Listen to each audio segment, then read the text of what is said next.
Ay, magandang araw po sa inyo, ha. Nako, nakakadismaya po ang mga pangyayari, no. Ay, nabalita po na itong si Yusek Cabral ng DPWH, hindi pa po sigurado kung paano namatay. Ang alam lang ay nahulog sa bangin diyan sa Tuba Benguet. Unang inuan, nalulungkot po ako dahil matagal ko pong kakilala yan si Yusek Cabral. Alam niyo po, nung ako'y naging kongresista, talaga naman pong lahat ng request ng mga kongresista, senador at ng Malacanang, dumadaan talaga kay Yusek Cabral. Ganyan pong kaimportante si Yusek Cabral. At bilang isang enhinera naman po, magugulat kayo, hindi lang siya ordinaryong enhinera, may PhD po yan. Kaya nga po, mataas ang aking respeto kay Yusek Cabral. Dapat ang ginagamit nga niyang titulo, Dr. Cabral, dahil siya ay may PhD sa engineering, no? Pero hindi na niya ginagamit yung titulo niya. Ngayon, ang sabi ng driver niya, ay gusto lang daw makasinghot ng malinis na hangin at binaba niya sa Cannon Road ata, no? Diyan sa Tuba Benguet. Well, nalulungkot din po ako dahil ako'y taga Tuba Benguet. Diyan po ang aking tahanan sa Baguio, sa Tuba Benguet. At alam ko naman po na kung talagang kinakailangan ng katahimikan para makapag-isip, para makapagmuni-muni, talagang dyan po talaga sa bundok ng Tuba Benguet makukuha yan. Sa katunayan, nung ako po ay nasa Pilipinas pa, ay kinakailangan umuwi talaga ng Baguio Biyernes at babalik ng Lunes dahil kung hindi, ang feeling ko, hindi ko kakayanin yung buhay ng gulo. So kinakailangan po talaga yung amoy ng hangin na malinis, na amoy ng pine trees, at yung katahimikan ng Tuba Benguet. Ngayon, yan po siguro ang huling tanawin at huling hininga ni Yusek Cabral. Pero ang katanungan, siya ba ho ay nahulog, gaya ng sinasabi ng driver na nagpaiwan lamang para makahinga ng malinis na hangin, or itinulak? Well, anyway, kayo na po ang magdesisyon dyan. Sasabihin ko lang talaga kung anong alam ko sa trabaho ni Yusek Cabral. Siya po ay Yusek for planning. Ibig sabihin, wala pong budget sa DPWH na makakapasok sa budget ng departamento na hindi po inaaprubahan ni Yusek Cabral. Ganyan po siya kapangyarihan. Dahil kung ikaw ay isang congressman, senator, or even presidente, dadaan at dadaan ka sa lahat ng mga proyektong hinihingi mo kay Yusek Cabral dahil siya nga po ay planning. So kung maalala ninyo, nagkumpirma nila kung magkano ang budget ni Kong Pulong, ang tinanong nila si Yusek Cabral kasi alam ni Yusek Cabral yan. Sa totoo lang po, may listahan po yan si Yusek Cabral. Lahat ng kongresista, lahat ng senator, lahat ng opisyalis ng Malacanang, alam niya kung anong mga proyektong naipasok sa pantao ng budget. Yan po ang Yusek Cabral. Kaya po, maintindihan ninyo kung bakit kahapon pa, nung nalaman ko na siya biglang pumanaw, ako'y nagtanong na. Yan ba ay pumanaw dahil suicide, dahil aksidente, o dahil itinulak? Ang aking kutob, meron po mga gusto na patahimikin si Yusek Cabral. Ano ba ang mga bagay-bagay na lilitisin ngayon? Well, lilitisin po yung mga ghost projects. Now, para malaman natin kung sinong kumita sa mga ghost projects, yung mga kontratista naman yan ay kasabuatan lamang ng mga taong politiko. Dahil yung mga taong politiko ang tumatayong proponent ng proyekto. Hindi naman niya mabibid kung walang proponent. At alam niyo naman po siguro kung paano na ang pakulo nila, no? Ang mga kongresista, kaya naman niya nakakakurakot galing sa pondo ng taong bayan dahil nagre-report sa kanila yung kanilang mga district engineer. Kami mga party list noon, kawawa po talaga. Until naging chairman si Zaldico bilang isang party list din sa Committee on Appropriations, wala po talagang district engineer na magbibigay na kahit anong proyekto sa party list congressman. Kasi automatic po yan. Lahat ng proyekto sa isang distrito, magre-report ang district engineer sa district congressman. Pero, yan naman po, may formula dyan si Yusek Cabral na walang selusan. Hindi po maintindihan yung kanyang formula, pero lumalabas kada distrito ay merong minimum na 1 billion ang mga kongresista. Dati-rati po dati-rati, 10% kada kalye, 5% kada building. So at the average, meron 100 million ng isang congressman na tong PATS. Ngayon po, naging napakataas na up to 70%. Hindi naman po siguro yan sa mga kalye at saka sa buildings. Pero ang naririnig ko po ngayon, hindi na po bababa sa 25% ang kinukuha ng congressman at senatong. So kada bilyon, meron na silang 250 million. So alam niyo na kung saan nila kinukuha yung pera na pambili ng boto nyo kada eleksyon. Kaya nga po, nagiging mahal na ang eleksyon dahil alam nila na malaki na rin ang kubra, lalong-lalo na sa mga proyektong infrastruktura. Pero nang pumasok nga po itong mga flood control, lumabas ang katotohanan. Nakapag-flood control, hanggang 70% napupunta sa politiko. Ulitin ko po, I'm sure kumikita mga contractors. Pero sila po ay yung mga pamamaraan para mangangurakot ang mga politiko. At siyempre, dahil silang gagawa, sila yung maniningil sa gobyerno at sila yung magbabayad ng SOP sa mga walang yang mga politiko. Lahat po ng proyekto sa kada distrito, taon-taon, dumadaan sa tanggapan ni Yusek Cabral. Ngayon, kapag pinag-uusapan ay ghost project, alam ni Yusek Cabral kung sino ang nag-request ng mga maanumalyang flood control projects. Dati-rati po kasi lahat ng proyekto dapat dumadaan sa Regional Development Council na pinamumunuan ni Governor Dodo Mandanas. Binaliwala na po yan mula nang naging presidente, ating bangag ng presidente. Baliwala na po yan. Ngayon, ang budget proposals po, lahat nanggagaling nga sa mga politiko. Nabaliwa na po ang mga Regional Development Council. So kung tutuusin, baliwala na rin po ang NEDA. Kasi dapat dumadaan sa NEDA lahat ng proyekto at doon tinitignan kung meron pang pangangailangan talaga yung proyekto. Lahat po yan, nabaliwala. Lahat po ngayon dumadaan sa mga politiko. So Yusek Cabral, ngayon siya'y pumanaw, dala-dala niya ang listahan kung sino ang mga nag-request ng mga manumalyang flood control projects. Kasi po, ang mangyayari dyan, magtuturuan yan. Sasabihin ng congressman, hindi ako yan. Senatong yan. Sasabihin ng senatong, hindi ako yan. Kongresista yan. O di naman kaya, yung senatong at yung congressman, hindi ako yan. Malacanang yan. Yan po talaga ngayon ang dapat nating isipin.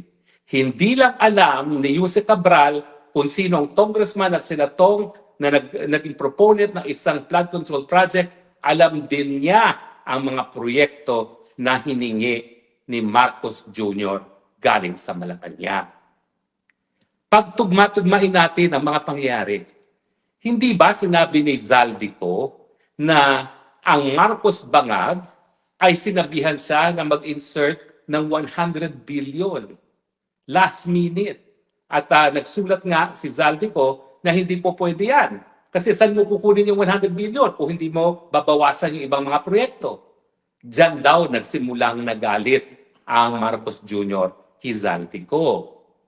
Alam ngayon ni Yusek Cabral kung ano yung mga proyekto totaling 100 billion na isiningit ni Marcos Jr. Wala na pong ibang nakakaalam dyan kung hindi si Yusek Cabral lang. Diretso po yan from Malacanang to Yusek Cabral. Ito pa po ang talagang nakakagalit. Alam niyo ba na itong 2026 budget hindi pa nalalagdaan, nagpasok na naman ang Marcos Jr. ng 100 billion insertion. At sa 100 billion ng mga proyektong yan, tanging si Yusek Cabral lamang at si Bangag Jr.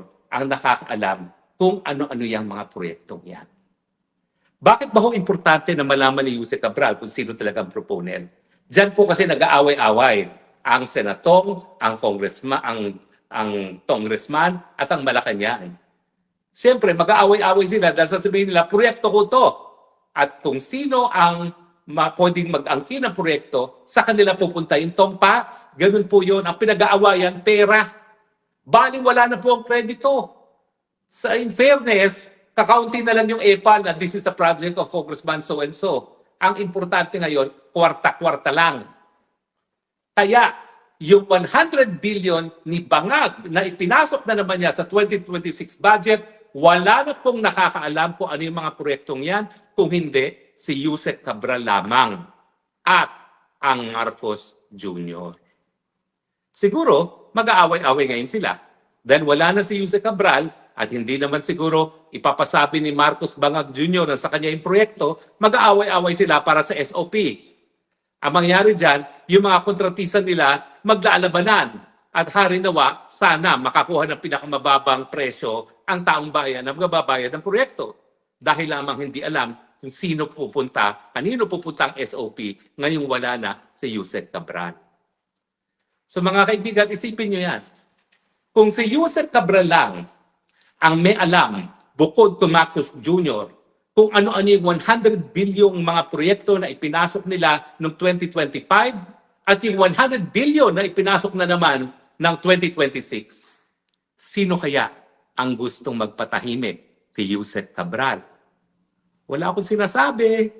Hindi ko pinagbibitangan si Bangag Jr.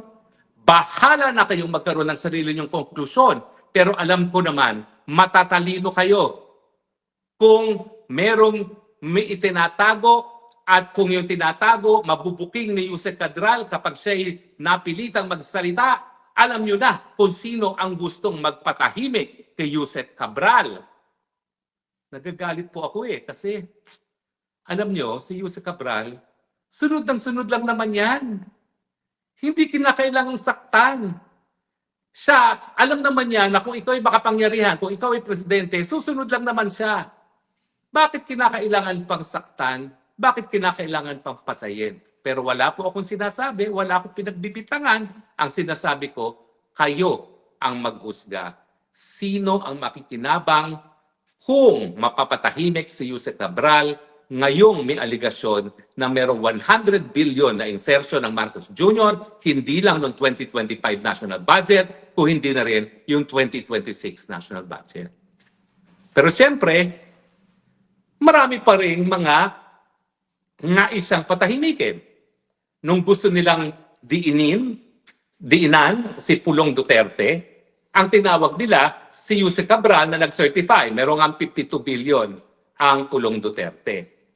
Pero, nung lumalabas na meron din 56 billion ang distrito ni Sandro Marcos, si Yusek Cabral din ang nagkumpirma. Meron din 26 billion si Sandro Marcos. So, ang pinaglalabanan na lang, hindi yung kung nakakakuha ng malaking pondo ang mga anak ng presidente, siguro maintindihan na natin kung bakit yung distrito ng mga presidente makikinabang kapag ang isang taga-distritong yun ay maging presidente. Kung hindi, ano ngayon yung mga proyekto ng mga anak-anakan na ghost or substandard or honest to goodness? Ang sinasabi ko lang naman, ako, miski 52 billion yung pipulong, ako'y nakadaan na doon sa coastal road ng Davao. At nakita ko talaga na parang naging first world ang Davao in such a short period of time dahil doon sa mga infrastruktura na pinatupad through the office of Congressman Pulong. Ako naman po nanggaling din sa Ilocos Norte. At ako naman po ay wala akong nakitang mga bagong proyekto dyan sa Ilocos Norte. Pero napakadali po makahanap nito mga proyektong ito. Hanapin nyo lang kung nasan yung coastal road. Maintindihan nyo na kung saan ginamit ni Pulong Duterte yung 52 billion. Back to Catalina Cabral, alam din po niya kung ano yung mga maanumalyang proyekto, ano yung mga ghost project, ano yung mga substandard project, at kung sino talaga ang nakinabang. Ibig sabihin, kung napasalita si Yusek Cabral, napakadali po nating litisin yung mga politiko, kasama na po siguro yung mga taga-Malacanang na nagkaroon ng ghost project at substandard projects.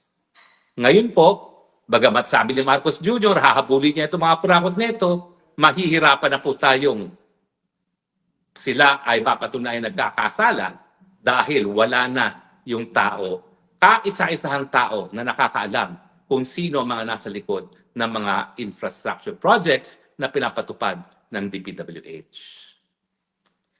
Well, siguro po, sapat na yan na ako'y pinag-iisip ko kayo kung sino makikinabang doon sa pagpanaw ni Yusek Cabral.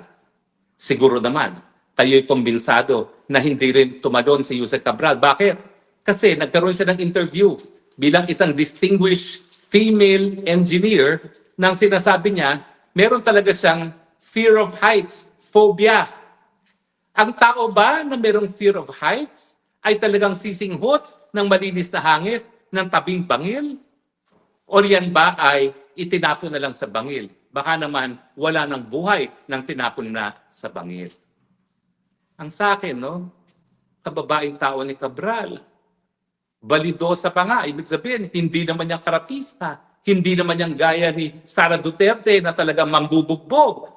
Nakikita mo, balidosang balidosa, babaeng babae, mahinhin. Eh bakit ganun pa ang ginawang katapusan sa buhay ni Yusek Cabral? Ganong tahimik naman yung tao. So far, wala naman siyang dinadawit. At kung kakilala ko si Yusek Cabral, baka magpakulong na lang yan kesa kumanta pa. Dahil alam niya na kapag siya'y kumanta, baka siya mapatay. Ang masakit, mukhang namatay siya dahil merong ang gusto magpatahimik sa kanya. Hindi po ito ang kauna-unahang pagkakataon na merong pumanaw dyan sa DPWH dahil merong mga gustong itago na mga bagay-bagay.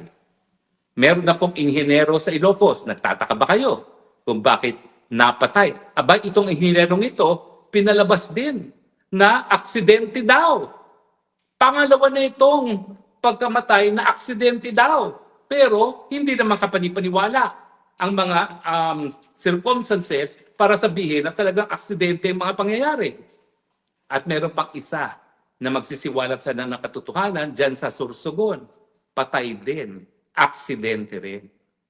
Bakit kaya napakadaming mga aksidente ngayon sa mga engineers na nagtatrabaho sa DPWH, ngayong ang taong bayan ay galit na galit sa korupsyon dahil nga hindi lang sa flood control projects o hindi sa mga infrastructure projects na alam nating pinagkakakitaan ng mga politiko.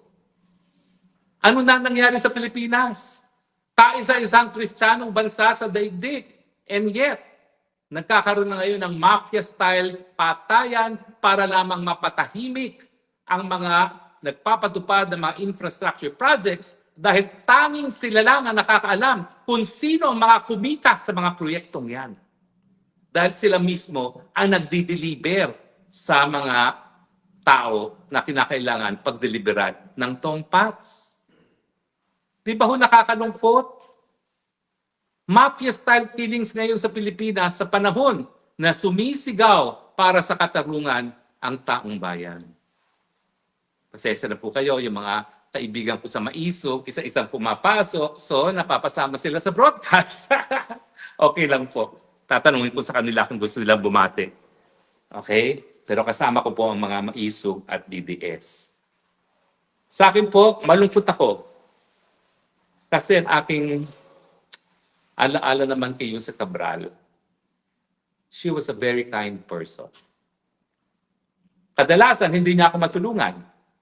Kasi ako naman, nung ako'y naging party list, wala naman akong kapit.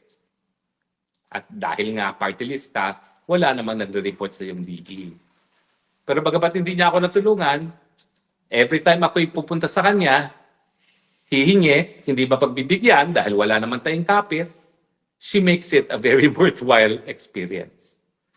She was genuinely nice, genuinely friendly, hindi naman siya plastic, willing to help, kaya lang, ina-explain din niya kung anong realidad.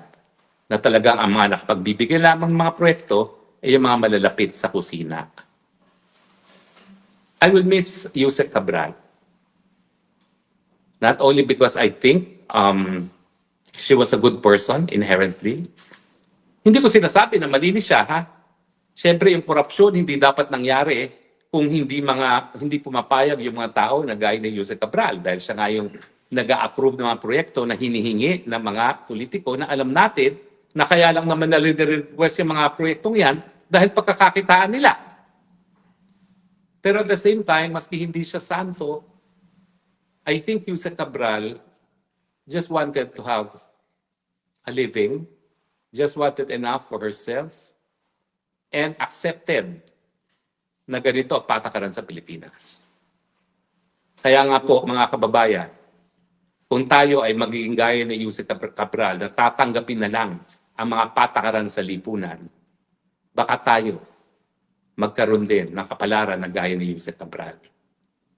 Sana po, magsilbing halimbawa ang buhay ni Yusek Cabral na panahon na para sabihin, tama na, sobra na.